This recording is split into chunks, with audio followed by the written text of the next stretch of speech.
2000년 전에 한 여인이 바울이라고 하는 사도를 만나게 됩니다. 만난 장소는 아이러니하게도 빨래터였습니다. 바울은 기도하기 위해서 물가를 찾았고 빌립보의 여인들은 빨래를 하기 위해서 물가에 모여 있었습니다. 바울의 기도하는 소리를 듣고 그들이 반응을 하기 시작합니다. 반응하는 그녀들의 모습을 보고 바울은 복음을 전하기 시작합니다. 그러자 그 중에 한 여인이, 그 많은 여인들 가운데서 그 중에 한 여인이 조용히 손을 듭니다. 그리고 이렇게 얘기합니다. 내가 하나님에게 은혜를 입은 사람이라면 저를 떠나가지 마십시오. 우리 집으로 오셔서 나와 우리 모든 가족과 종들에게도 그리하옵소서. 그래서 바울을 데리고 자신의 집으로 가서 세례를 받게 하고 그리고 주의 말씀을 듣게 합니다. 그리고 그것이 빌립보 교회의 시작이 됩니다. 신의 음성이 마음속에 들어가기 시작하면 두 가지의 특성이 나타납니다. 첫 번째는 즉시로, 두 번째는 지속적으로. 가르치시는 하나님의 열심이 잠들어 있는 영혼을 흔들어 깨우게 될 때 그 신자의 가슴 속에는 배움의 거룩한 열정이 불타오르게 됩니다. 그래서 교회는 불타는 공동체입니다. 신의 거룩한 열심, 사람의 거룩한 열정이 하나가 되는 겁니다. 신은 가르치는 열정으로 불타오르고 사람은 배움의 열정으로 불타오르는, 그것이 아마 성령의 불길이 아닐까 싶습니다. 오늘 여러분의 영혼에도 그런 거룩한 배움의 불길이 타오르길 바랍니다. 그 불길이 타오를 때에 우리는 두 가지가 나타나게 됩니다. 첫 번째는 즉시성, 두 번째는 지속성이라는 겁니다. 그러면 그는 복된 신자가 됩니다. 오늘 성경은 우리에게 동일한 배경을 보여줍니다. 오늘은 지도를 보고 사진을 보겠습니다. 역시 본문이 지난주랑 똑같으니 동일한 지역일 겁니다. 근데 오늘 중요한 지역이 한 군데서 나오기 때문에 두 군데 장소를 보게 될 겁니다. 자,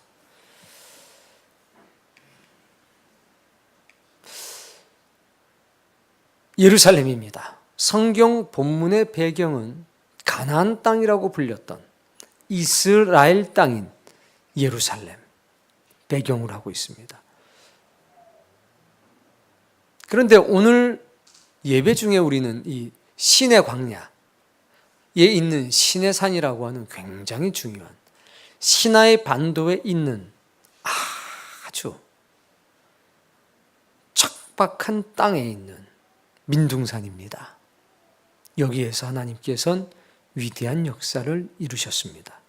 그래서 오늘 예배의 배경이 되는 장소는 예루살렘과 시내산이라고 하는 두 장소입니다. 멀리 떨어져 있지만 동일한 하나님께서 역사하셨습니다. 이 시내산은 애굽 땅에 살고 있던 이스라엘 백성들을 가나안이라고 불렸던 이스라엘 땅으로 하나님께서 인도하는 여정 중에서 9개월 동안 머물렀던 곳입니다. 9개월 동안 머무르면서 하나님은 이들에게 매우 특별한 선물을 주셨습니다. 그것이 무엇인지 함께 보게 될 겁니다. 이거 누르면 넘어간다고 그랬는데 이게 여러분에게 지난주에 약속했던 노을빛에 빛나고 있는 예루살렘 성벽의 모습입니다.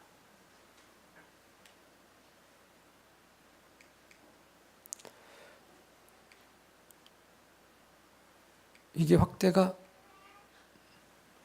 처음 쓰는 기계라서. 예, 여기 서 계시는 분들이 보이십니까? 우리 교우들입니다. 지금 뭘 보고 있느냐? 카페에 입장하기 위해서 기다리고 있는 겁니다. 그동안에 저는 사진을 찍었습니다. 우리 집사님들도 찍고, 여기 송 집사님 보이죠? 네. 바로 이게 예루살렘 성 벽입니다. 자, 어때요? 빛나고 있지 않습니까? 저게 지금 햇빛을 받아가지고 빛나고 있는 겁니다. 원래 색깔은 저런 색깔이 아닙니다. 당시 세계 3대 건축물 중에 하나인 헤롯 대성전, 그 아름다운 모습을 보고 계십니다. 이것은 남쪽의 모습이고요. 동쪽에서 올리브산이라고 하는 곳에서 보게 되면 이렇게 황금문 쪽에 있는 성벽이 보입니다. 이것은 조금 더 시간이 지난 모습입니다. 밤에 이제 불이 들어오기 시작합니다. 어떻게 조그맣게 느껴집니까? 크게 느껴지십니까? 그렇습니다. 이런 성벽들이 배경이 돼서 이 장면이 연출이 되는 겁니다. 자, 시온산이라고 하는 곳에 마가의 다락방, 오늘 성경의 배경이 되는 곳, 그리고 시온문이라고 하는 그 성벽, 보셨던 성벽 있죠? 그런 성벽이 높게 되어 있고 돌로 지은 집들이 있습니다. 여기에서 설교를 하기 시작하니까 이 사이에 서 있던 모든 사람들, 약 3,000명의 사람들이 그 음성을 들을 수 있었다는 말입니다. 그 공간에 있었던 사람들이 복되다. 보는 사진은 시내산의 모습입니다. 시내산은 산이 하나가 있는 게 아니라 산맥입니다. 그 산맥들 중에서 가장 높은 산을 뭐라고 그러냐면 시내산이라고 하는 겁니다. 저희 1기 성지순례팀이 갔을 때 시내산 정상에서 찍은 사진입니다. 지금은 이 사진에 보게 되면 산이 어떻게 보입니까? 여러분의 눈에는 저 색깔이 이런 색깔이죠? 제가 수요일 날 빛나는 산의 모습을 보여드리겠습니다. 각도에 따라서 전혀 다른 모습을 띠게 됩니다. 약간은 어둡죠. 근데 저게 딱 빛을 받게 되면 빛나기 시작합니다. 근데 어떤 산을 빛을 받아도 여전히 까만 산이 있고 빛을 받으면 환하게 빛나는 산들이 있습니다. 바로 저 산에서 하나님과 모세가 만난 겁니다. 아름답습니까? 예. 영안이 열린 분들은 아름답습니다. 정말 풀 한 포기 찾아보기 힘든 곳입니다. 근데 저곳에서 거룩하고 위대한 역사가 있었다는 겁니다.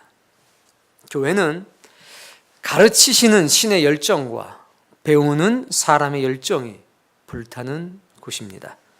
신의 가르침을 발견하고, 즉 듣고 그 말씀대로 살고자 하는 거룩한 열정이 넘치는 곳, 그곳이 바로 교회입니다. 이 세상이 줄 수 없는 안식, 평안, 기쁨이 신의 말씀으로부터, 신의 음성으로부터 담겨오기 때문입니다. 오늘 여러분들에게도 그 귀한 은혜가 경험되기를 바랍니다. 오늘 성경은 우리에게 두 가지 중요한 단어를 보여줍니다. 첫 번째는 가르침, 두 번째는 배움이라고 하는 단어입니다. 먼저 가르침이 어떤 뜻인지 함께 읽습니다.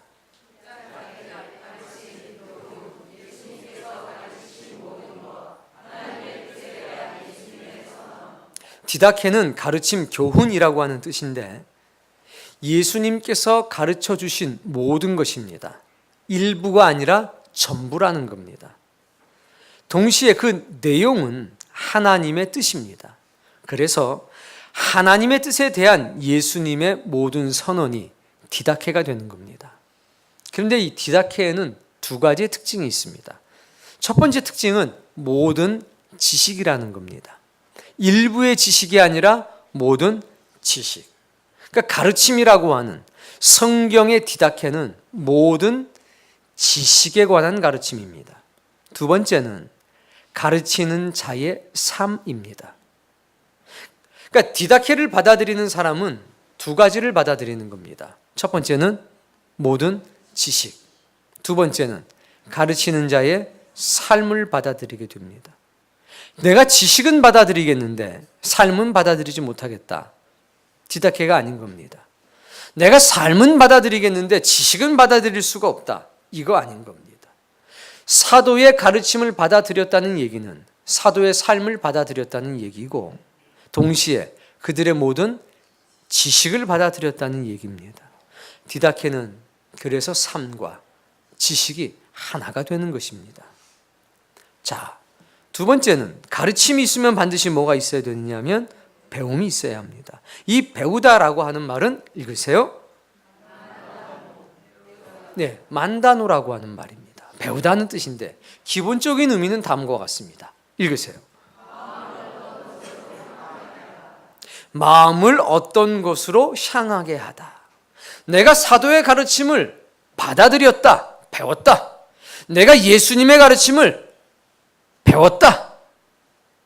내 마음이 어디로 향합니까? 두 가지입니다. 예수님에게로 향하는 겁니다. 동시에 예수님이 내게 주신 디다케, 그 모든 지식, 그 지식이 가르치는 방향으로 내 마음이 향하게 되는 겁니다. 하나님의 나라에 관한 말씀을 들으면 내 마음이 어디로 갑니까? 하나님의 나라를 향해서 가는 겁니다. 은혜와 진리에 관한 말씀을 들으면 내 마음이 어디로 향하는 겁니까? 은혜와 진리를 향하게 되는 겁니다. 그게 만다노입니다. 마음을 어떤 것으로 향하게 하다. 그래서 이 배우다라고 하는 뜻은 구체적으로 보면 이런 뜻이 있는 겁니다. 어떤 것에 익숙해지다. 내가 주님께 가르침을 받았어. 그럼 두 가지에 익숙해지는 겁니다. 주님에게 익숙해지고 주님이 말씀하신 지식에 익숙해지는 겁니다. 경험하다. 주님을 경험하고 주님이 가르쳐 주신 가르침에 경험하고 알게 되다. 이해하다. 결국 주님과 그분의 입술로 나오는 모든 지식을 알고 이해하게 되는 겁니다. 종교적으로 쓰일 때는 이런 의미가 있었습니다. 신으로부터 신탁의 이해, 지도를 받다.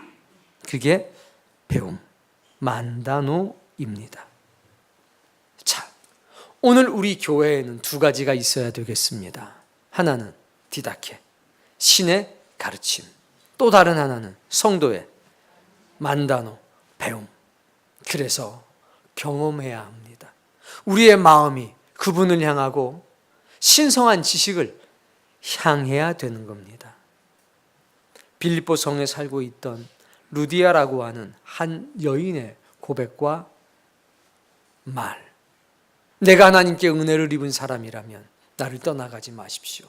우리 집에 머물면서 우리 집안 모든 사람에게 세례를 줄 뿐 아니라 진리를 가르쳐 주십시오. 이건 즉시성과 지속성이 동시에 나타나는 겁니다. 오늘 성경 본문에 등장하는 3,000명의 사람도 마찬가지였습니다. 베드로의 말씀을 단 한 번 들었을 뿐입니다. 그러자 그들은 즉시로 배우기를 결심합니다. 그리고 그 즉시로 배우기로 결심한 그 결심이 지속적으로 유지가 되고 있습니다. 그것이 신자의 모습이고 교회의 모습인 것입니다. 자, 이제 우리는 하나님이 어떤 분이신지 그것부터 만납니다. 이사야 48장 17절의 말씀입니다. 이사야 48장 17절 있습니다. 너희의 구속자시요 이스라엘의 거룩하신 이신 여호와께서 이르시되 나는 내게 유익하도록 가르치고 너를 마땅한 행할 길로 인도하는 내 하나님 여호와라.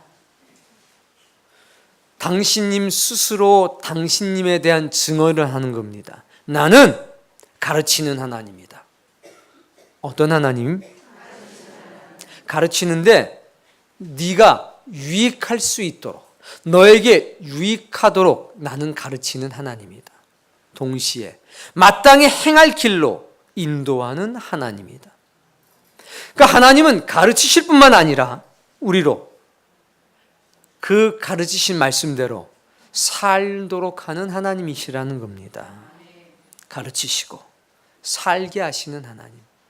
우리의 삶이 가르침을 받은 말씀과 일치하도록 만드시는 하나님. 그분이 우리의 아버지십니다. 유익하도록 가르치시는 하나님. 그래서 하나님은 어떤 불이 타고 있습니까? 유익하도록 가르치려고 하는 열정의 불이 활활 타고 있습니다. 자, 출애굽기 19장 1절 말씀인데 제가 숫자를 셀 겁니다. 그럼 읽으시면 됩니다. 3시 끝나면. 그동안에 못 찾을 것 같으면 가만히 계시는 게 유익합니다. 하나, 둘, 셋.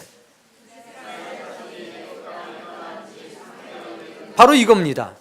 애굽 땅에서 400년 동안 종노릇하고 있었습니다. 근데 하나님께서 어느 날 명령하셨습니다. 내가 너희에게 젖과 꿀이 흐르는 가나안 땅을 줄게. 떠나자. 신났습니다. 2차, 첫차 하는 여러 가지 과정을 겪고서 떠나게 됐습니다.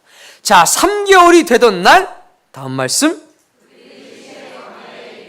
어디에 도착했냐면 아까 보셨던 바로 그 장소에 도착하게 된 겁니다.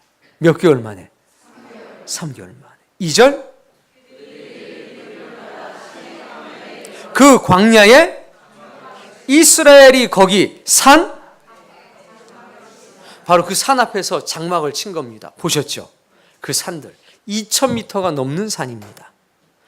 그 자락에 텐트를 친 겁니다. 하나님께서 그 자리에서 모세를 부르십니다. 그리고 그 산 가장 높은 곳으로 모세를 부르십니다. 그리고 이와 같이 말씀하십니다. 3절 예, 5절 내 말을 잘 듣고 내 언약을 잘 듣고 행하게 되면 너희는 나의 소유가 되겠고 6절 제사장 나라가 될 것이다.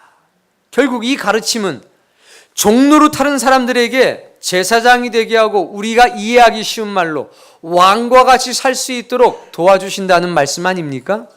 노예가 뭐가 되는 거냐면 왕이 되고 제사장이 되는 겁니다. 이게 유익할까요? 불유익할까요? 유익하겠죠? 유익하도록 가르침을 주시는 겁니다. 7절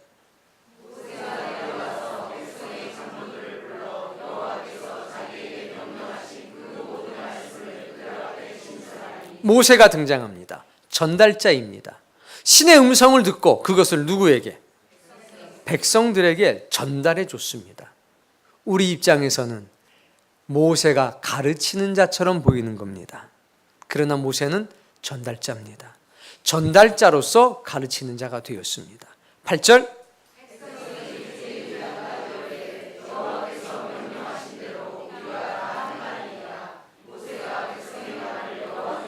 신의 음성을 들은 신의 음성의 가치를 발견한 이 사람들이 즉시로 뭐라고 그랬냐면 우리가 다 행할 겁니다. 신의 음성을 발견하고 들은 사람들의 외침이 뭐였냐? 우리가 다 행할 겁니다. 그 말씀 그대로 지킬 겁니다. 이 뜨거운 불이 타기 시작한 겁니다. 그러자 하나님은 다시 모세를 불러서 10가지의 계명 주셨습니다. 그리고 이어서 613가지나 되는 가르침을 주셨습니다. 사랑하는 성도님, 지금 이스라엘 사람들은 어디로 가야 합니까? 가나안으로 가야 합니다. 그런데 이 신의 산이라고 하는 곳에서 따라해 봅시다. 9개월 동안 하나님은 10가지의 계명과 613가지나 되는 가르침을 주셨다. 저 척박한 땅에서 9개월 동안 살면서 이 사람들이 뭐를 했느냐? 그 10가지의 계명과 613가지의 가르침을 9개월 동안 밤낮 없이 배웠습니다. 자, 여러분에게 묻습니다. 내가 노예였습니다. 억압받는 땅에서 가나안 땅을 주시겠다고 그랬습니다. 그럼 당장에 중요한 것은 가나안 땅에 가는 겁니까? 아니면 시내산에서 9개월 동안 말씀 배우는 게 중요합니까? 오늘 여러분에게 묻습니다. 여러분은 천국 가는 게 중요합니까? 여기서 말씀 배우는 게 중요합니까?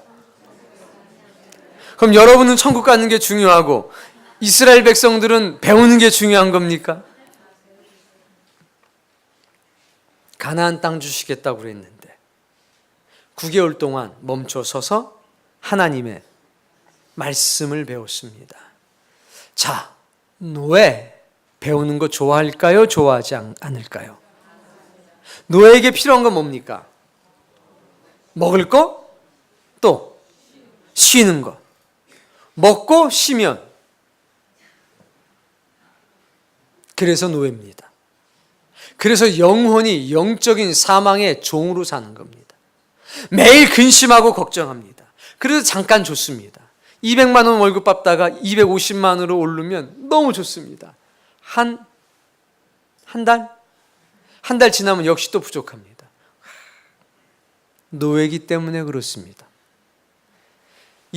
새로운 이성을 만나면 너무 좋습니다.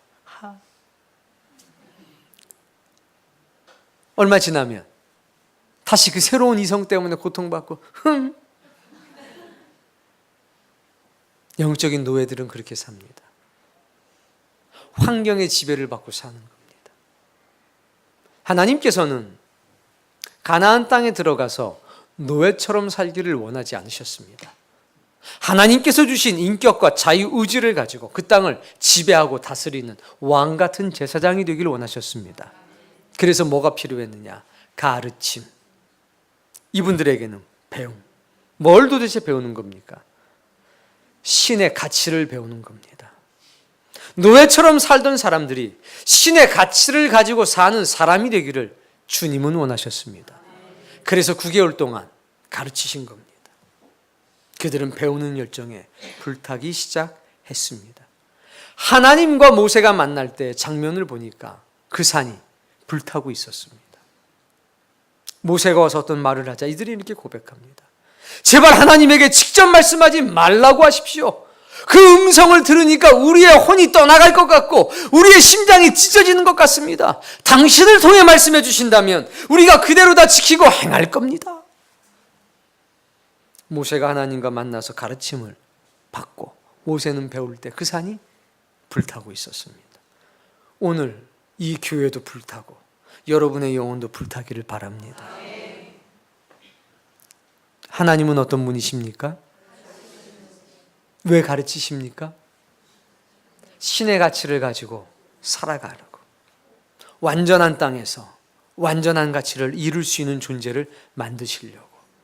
거룩한 땅에 들어가서 노예처럼 살면 가슴이 아프시니까 하나님은 거룩하고 신성한 지식을 당신의 사랑하는 백성들에게 가르치시는 겁니다.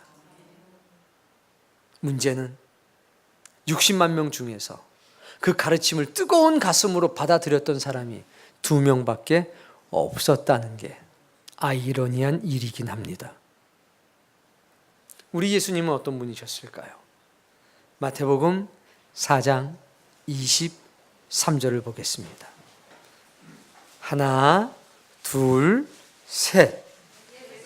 온 갈릴리에 두루 다니사 그들의 회당에서 가르치시며 천국 복음을 전파하시며 백성 중에 모든 병과 모든 약한 것을 고치시니. 어떤 분이셨느냐? 가르치시는 분이셨습니다. 두루 다니시며 가르치셨습니다.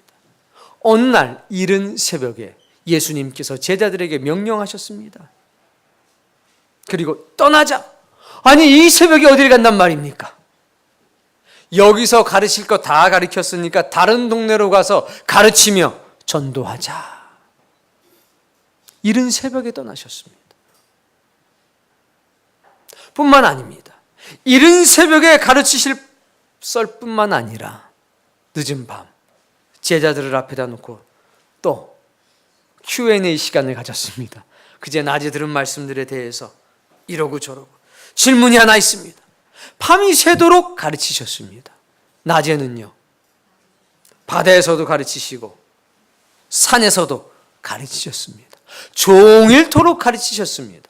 예수님의 영혼에는 아버지의 뜻을 선언하고 선포하고 그것을 주의 백성들에게 전달하고 가르치게 하는 뜨거운 불이 그분의 모든 인생 속에 불타오르고 있었다는 겁니다. 그분은 뜨겁게 가르치는 분이셨습니다. 예수님께서 마태복음 11장 28절을 통해서 이렇게 말씀하셨습니다. 찾아서 읽어보겠습니다. 하나, 둘, 셋. 내가 너희를 쉬게 하리라. 먹고 사는 문제 때문에 고통받는 사람들, 힘들어하는 사람들, 사망의 짐이 너무나 무거워서 사람이 이렇게 죽을 수밖에 없는 존재인가, 허무 앞에 좌절하는 사람들아, 다 내게로 와라. 내가 너희에게 쉼을 주리라. 이렇게 말씀하셨습니다. 신께서 말씀하시는 거룩한 휴식이 나타나는 겁니다. 근데 29절부터 갑자기 내용이 바뀝니다. 29절.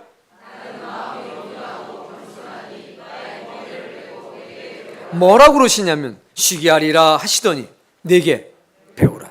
이거는 역설적으로 내가 가르쳐 줄 테니까 너희는 배우라 이겁니다. 배우는 자리에서 항상 가르침이 등장할 수밖에 없는 법입니다.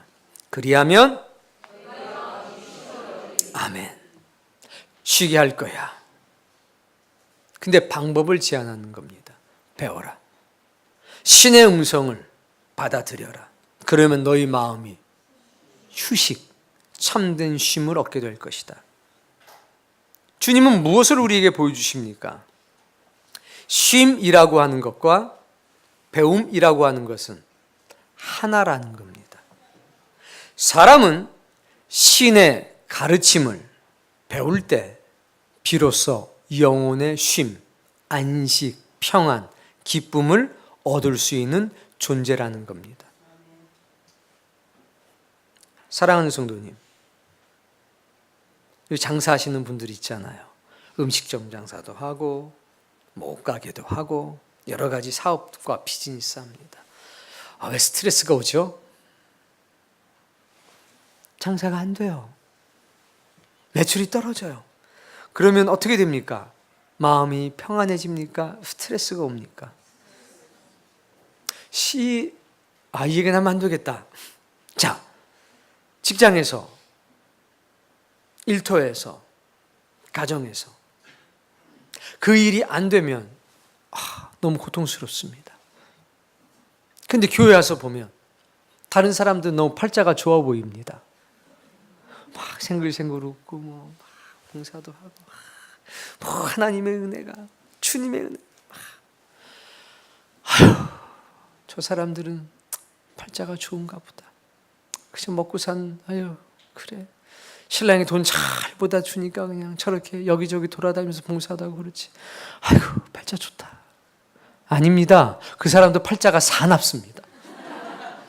신랑이 쥐꼬리만큼 벌어오고 애들은 말 안 듣고 다 복잡한 사람들입니다. 이 중에 팔자 좋은 사람이 제가 알기로는 아무도 없습니다. 그런데 그 사람들은 왜 웃느냐? 장사가 잘 돼서가 아니고 남편이 돈 많이 벌어오고 자녀들이 공부 잘하고 말 잘 듣기 때문이 아니라 이 안에 신의 음성이 담겨 있기 때문에 웃을 수 있는 겁니다. 그 사람도 신의 음성이 떠나가면 똑같습니다. 똑같습니다. 쉼은, 마음의 안식은 사업이 잘 돼서 생기는 게 아닙니다. 남편이 내게 잘해주기 때문에, 아내가 내게 잘해주기 때문에 생기는 것이 아닙니다. 그것은 잠깐입니다. 주님은 그걸 너무나 잘 알고 계셨습니다. 그래서 말씀하는 겁니다.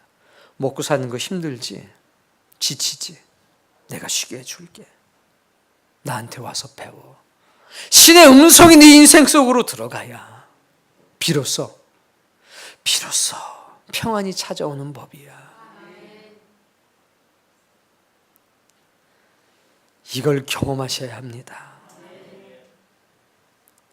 마태복음 28장엔 이렇게 말씀하셨습니다.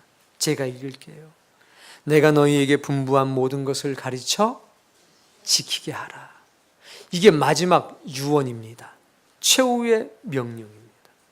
볼지어다 세상 끝날까지 내가 너희와 함께 있으리라. 마지막 유언이 뭐냐면 제자들에게, 너희들 그동안에 나한테 배웠지? 이제는 나를 대신해서 뭐해? 가르쳐. 그 다음 말씀이 중요합니다. 지키게 해. 지키게 해라는 얘기는 뭡니까? 배움의 공동체가 되게 하라는 겁니다. 이게 마지막 유언이었습니다. 모세도 마찬가지였습니다. 그가 죽어가면서 여호수아와 온 이스라엘 백성들에게 남겼던 마지막 말이 뭐냐면, 자녀들을 교육해. 누굴요? 자녀들을 가르쳐. 하나님은 끊임없이 말합니다. 가르쳐라. 그리고 배우게 하라. 지키게 하라. 왜? 그래야 비로소 마음의 평안, 안식, 쉼, 휴식을 얻을 수 있기 때문입니다.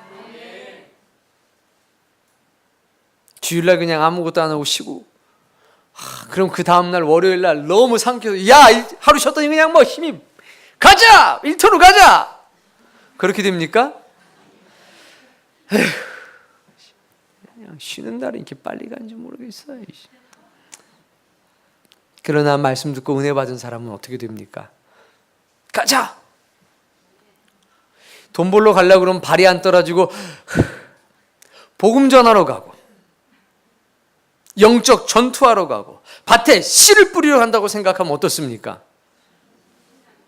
신납니다. 아주 기분이 좋습니다. 여기에 뭐가 들어왔기 때문이냐? 신의 음성이, 하나님의 말씀이 함께하고 있으니까 그 고통스러운 것들이, 그 짜증나는 일들이 아무 문제가 안 되는 겁니다. 역시 일터는 좀 짜증스러워 제맛이지.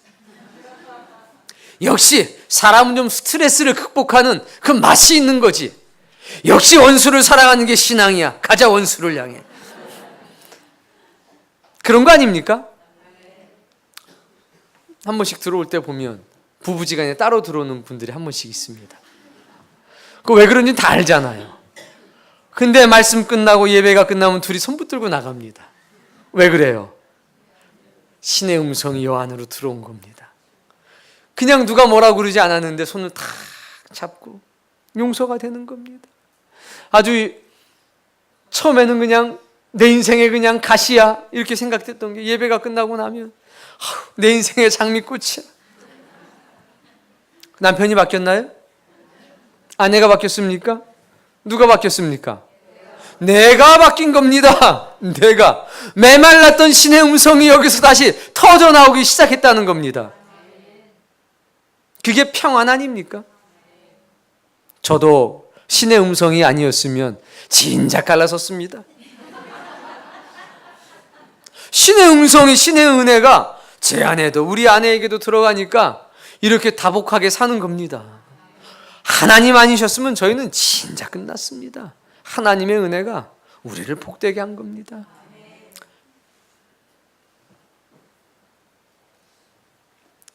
예수님께서 하나님에게 구해서 성령님을 보내달라고 했습니다. 그런데 요한복음 14장 26절에 이렇게 말씀을 하셨습니다. 찾아서 읽겠습니다. 요한복음 14장 26절입니다. 하나, 둘, 셋. 보내실 성령. 하나님께서 예수 그리스도의 이름으로 보내실 성령. 그분이 오셔서 읽어보십니다.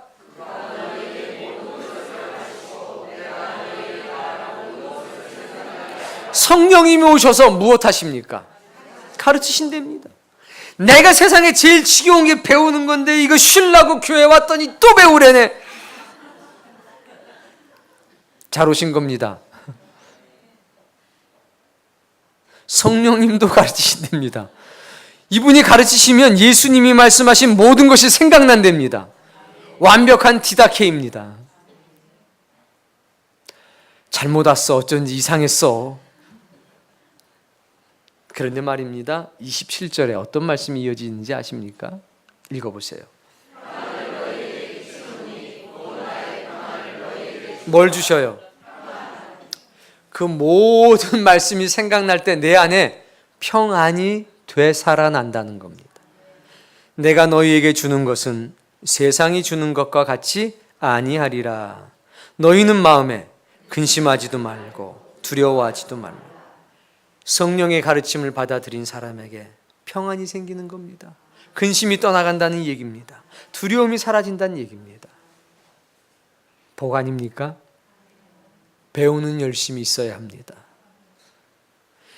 영어 배우는 것도 정말 어렵잖아요. 정말 어려운 일은 한 가지입니다. 다른 나라 언어거든요. 그래서 분명 내가 1시간 배웠는데 2시간 뒤에는 생각이 안 나요. 글자로 써놓으면 맞아 야 말해봐라. 그래도 우리 자신 있게 할 수 있는 게 있잖아요. I'm Tom, you are a Jane. 세대가 다르구나. 우리는 완벽하게 구사할 수 있는 영어가 몇 가지가 있습니다. I'm Tom, 우리는 전부 다 탐입니다. 모든 자매는 Jane입니다. You are a Jane. 또 하는 게 있습니다. I'm fine, thank you and you. 이거 순서가 바뀌면 큰일 납니다. 교과서에 그렇게 안 되어 있는데 How are you? I'm fine, thank you and you. 이거는 왜 할 수 있습니까? 배웠기 때문이 아닙니다. 수백 번, 수천 번 했습니다. 이제 그 뒤로부터는 기억도 안 나고 I'm Tom, you are a Jane 다음에 뭐가 나오나요? I go to school. 근데 벌써 학교 가는 건 지겨우니까 탐, 제인 말고는 관심이 없습니다. 형제 자매면 됐지 뭐가 더 필요한가? 신의 음성입니다. 한글로 들려지고 있지만 모국어로 들려지고 있지만 그 내용은 신의 음성입니다. 영어를 배우는 게 어려운 것은 그 말이 내 모국어가 아니기 때문입니다. 즉, 내 주변에 그것을 사용하는 사람이 없습니다. 수업 시간에만 사용하는 말이 영어이기 때문에 그것이 굉장히 낯설고 어려운 겁니다. 근데 한국말은 어디 가나 사용합니다. 듣기 싫은데 계속 들려주고 밥을 먹으려면 어쩔 수 없이 한글을 해야 합니다. 맞나요?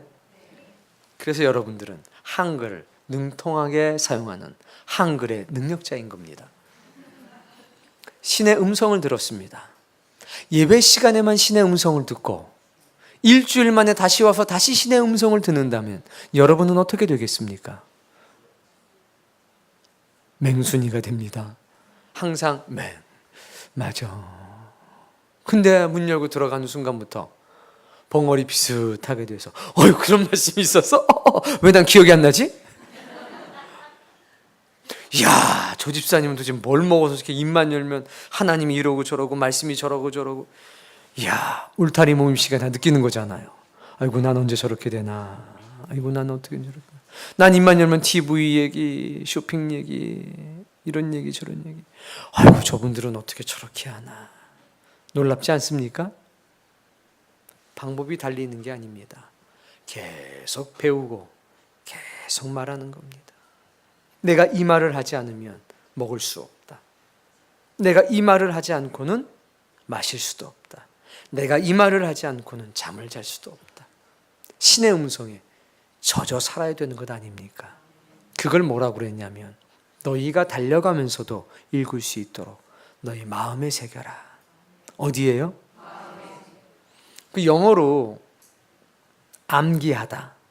그게 바로 learn by heart 아닙니까?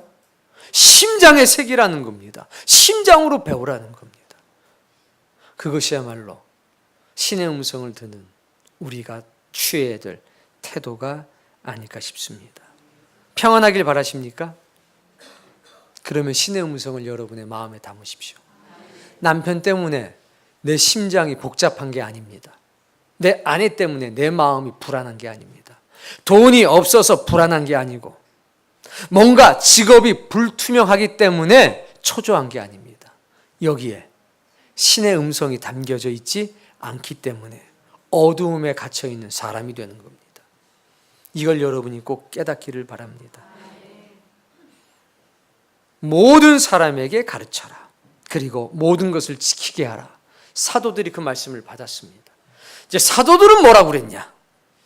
대표적인 사도 바울, 빌립보서 4장 9절입니다. 빌립보서 4장 9절 말씀. 하나, 둘, 셋.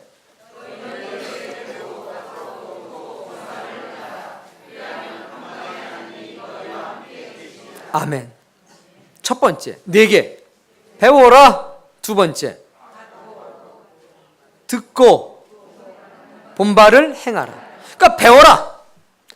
들어라. 본대로. 누구를 보겠습니까? 사도 바울을 보는 겁니다. 가르치는 사람을 보는 겁니다. 디다케의 영적 원리가 그대로 등장하는 겁니다. 야, 배워. 야, 들어. 그리고 나를 봐. 그리고 나처럼 살아. 이거 아닙니까?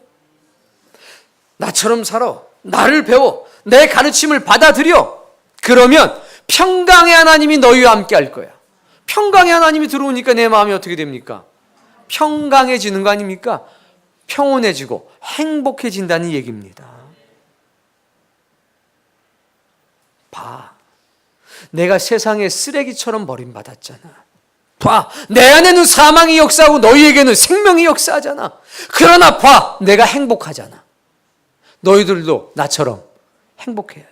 내가 행복할 수 있는 이유는 평강의 하나님이 들어왔기 때문이야. 내가 예수님께 받은 가르침, 내가 예수님께 보고 들은 모든 대로 살았기 때문에 이럴 수 있는 거예요. 제가 행복해 보이지 않으면 여기에 누가 남아 있겠습니까? 여러분이 행복해 보이지 않는다면 누가 여러분의 말에 귀를 기울이겠습니까? 여러분이 환경의 지배를 받고 순간순간 짜증을 냈다가 작은 이익한테 기쁨했다가 이런다면 누가 여러분에게서 신의 모습을 찾으려고 하겠습니까? 우리는 진리가 우리의 삶을 지배하는 존재가 되어야 합니다. 머물렀다 떠나는 게 아니라 항상 신의 거룩한 불길과 내 영혼의 거룩한 불길이 하나가 돼서 타오르는 그런 삶이 되어야 마땅하다는 겁니다. 바울은 디도서 3장 14절을 통해서 이렇게 말합니다. 또 우리 사람들도 열매 없는 자가 되지 않게 하기 위해서, 즉 열매 맺는 사람이 되려면, 따라해 보겠습니다. 필요한 것을 준비하는 사람이 되자. 좋은 일에 힘쓰기를 배우는 사람이 되자. 열매 맺는 사람이 되려면 두 가지가 필요하다는 겁니다. 첫 번째, 필요한 것을 준비하는 사람 되는 법을 배우라는 겁니다. 뭘 배워요? 필요한 것을 준비하는 사람이 되는 법. 두 번째는 좋은 일에 전념하는 것을 배우는 사람이 되자는 겁니다.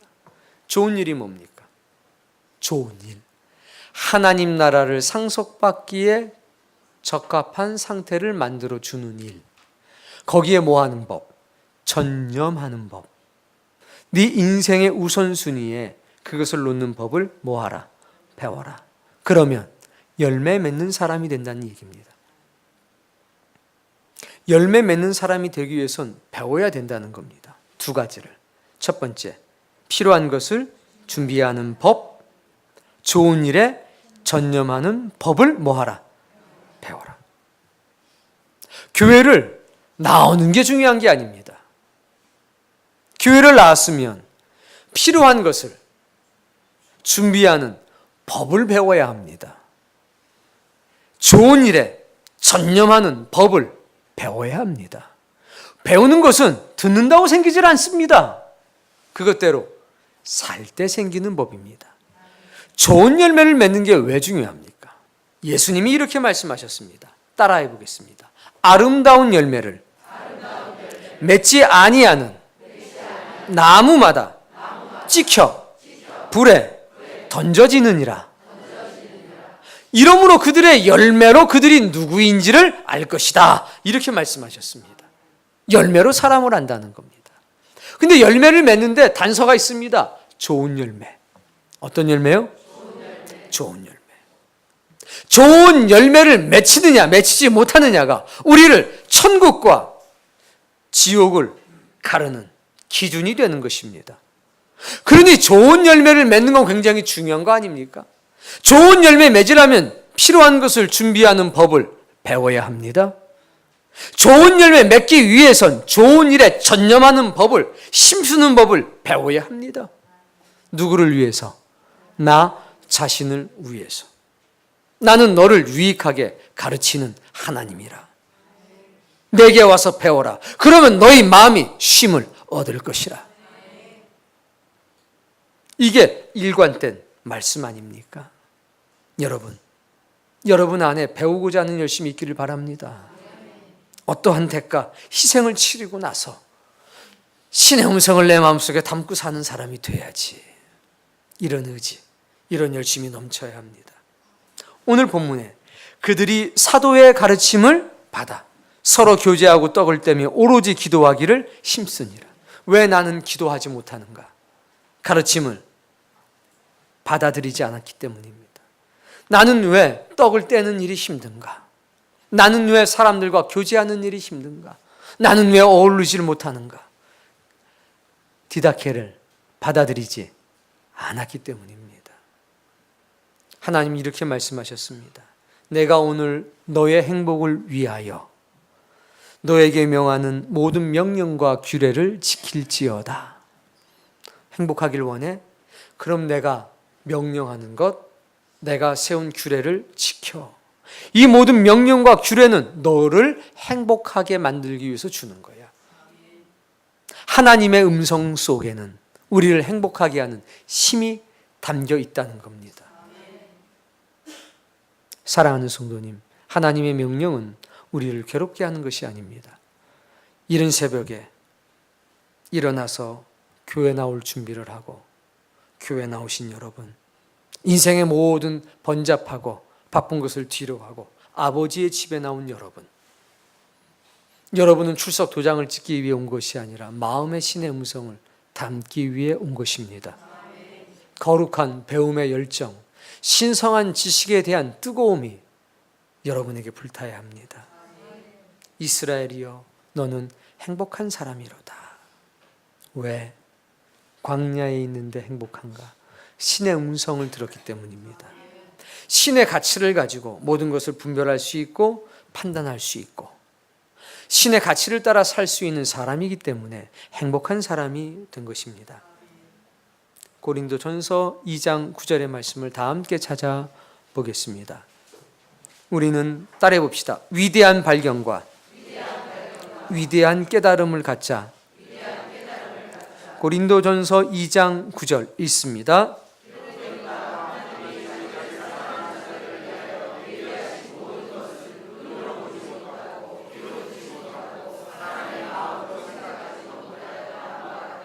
하나님께서 하나님을 사랑하는 사람들을 위해서 선물을 준비해 놓으셨습니다. 그런데 이 선물의 특징이 세 가지로 나옵니다. 첫 번째, 본 적이 없다. 두 번째, 들은 적이 없다. 세 번째, 생각해 본 적도 없다. 본 적이 없으니까 사람이 만든 것 아니란 얘기입니다. 들은 적이 없다. 누군가가 알고 있는 것 아니라는 겁니다. 생각해 본 적이 없다. 도저히 상상할 수도 없는 일이라는 겁니다. 이런 선물을 우리에게 주시는 것입니다. 10절 말씀. 누가 보여주셨습니까? 하나님의 성령님께서 우리에게 한 번도 본 적이 없는 그것을, 한 번도 사람에게 들어본 적이 없는 것을, 내 마음에 상상해 본 적이 없는 것을 성령님께서 우리에게 보여주셨습니다. 예수님의 말씀 그대로입니다. 아버지께서 내 이름으로 보내실 성령, 그가 와서 너희를 가르칠 것이고 내가 너희에게 말한 모든 것을 생각나게 하실 것이라. 성령님이 이걸 보여주셨습니다. 영원한 하나님의 나라인 겁니다. 사랑하는 성도님, 우리가 바라는 것은 이 땅의 것이 아닙니다. 보이지 않는 것입니다. 보이지 않기 때문에 가치가 없는 것이 아니라 보이지 않는 것이기 때문에 더 큰 가치를 가지고 있는 겁니다. 이것을 여러분의 양식 삼으셔야 합니다. 여러분의 먹거리로 삼으셔야 합니다. 수고하고 무거운 진 사람들이 평안을 얻을 수 있는 방법은 일이 잘 되는 게 아니라는 겁니다. 좋은 사람 만나는 게 아니라는 겁니다. 내가 좋은 사람이 되어야 되고 나 자체가 행복의 근원이 되어야 합니다. 신의 음성이 내 안에 들어올 때 이것이 가능한 것입니다. 내가 하나님께 은혜를 입은 사람이라면 나를 떠나지 마소서. 우리 집에 오셔서 우리 집 모든 사람, 어린아이와 종들에게까지 기도해 주시고 세례를 베풀어 주시고 하나님의 말씀으로 가르쳐 주옵소서. 그것이 저에게 복입니다. 사랑하는 성도님, 창세 이후로 한 번도 하나님은 쉬지 않으셨습니다. 항상 가르쳤습니다. 광야에서도 가르쳤고 지하 감옥에서도 가르쳤습니다. 복음은 단 한 번도 멈춰 쓴 적이 없다는 겁니다. 내 사업이 잘 되든 내 사업이 망했든 하나님의 가르침은 계속됐습니다. 문제는 뭔지 아십니까? 배움의 열심입니다. 하나님의 열심이 부족한 게 아니라 우리의 열심이 부족하기 때문에 이 거룩하고 신성한 것이 내 안에 머무르질 못하는 겁니다. 하나님의 역사는 즉시성과 지속성이 있습니다. 이 두 가지가 오늘 여러분의 삶 속에서 나타나길 바랍니다. 뜨거운 사람이 되십시오. 다음 주에는 사경 집회가 시작됩니다. 주일부터 목요일까지. 작년부터 하루가 줄었습니다. 사랑하는 성도님, 처음 이 사경 집회는 제가 시작했습니다. 그러니까 중간에 이제는 멈추겠습니다. 여러분이 원할 때 하겠습니다. 여러분이 강력하게 봄과 가을로 하자. 제가 그랬습니다. 한 번만 하자. 사랑하는 성도님, 가르치는 열심은 이 교회에 충만합니다. 하나님 살아계시기 때문입니다. 오늘 우리에게 필요한 것은 배우고자 하는 열심입니다. 다른 사람을 위해서가 아닙니다. 바로 나 자신을 위해서입니다. 너의 행복을 위하여 오늘날 내가 너에게 하는 모든 명령과 규례를 지켜라, 행해라. 그러면 네가 행복해질 것이라. 오늘날 내가 너를 유익하게 하기 위해 가르치는 이 모든 것을 기억하라, 지켜 행하라. 그러면 네 영혼이 살 것이라.